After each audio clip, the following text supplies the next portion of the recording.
Nesportiskā piezīme basketbolā tiek piespriesta gadījumos, ja tiesnesis uzskata, ka spēlētājs pārkāpuma brīdī necenšas spēlēt uz bumbu, pārkāpj noteikumus pārāk rupji vai veic nevajadzīgu kontaktu, lai apturētu pretinieku ātro uzbrukumu.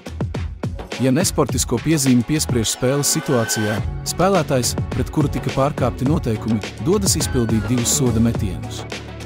Ja tiek fiksēta nesportiskā piezīme 2 punktu vai 3 punktu metienu izpildes brīdī, spēlētājs, pret kuru tika pārkāpti noteikumi, dodas izpildīt attiecīgi 2 vai 3 soda metienus. Ja spēlētājs par spīti nesportiskajai piezīmei spēj gūt 2 vai 3 punktus, viņš dodas izpildīt tikai 1 soda metienu. Pēc nesportiskās piezīmes bumba paliek tās komandas rīcībā, kas izpildīja soda metienus.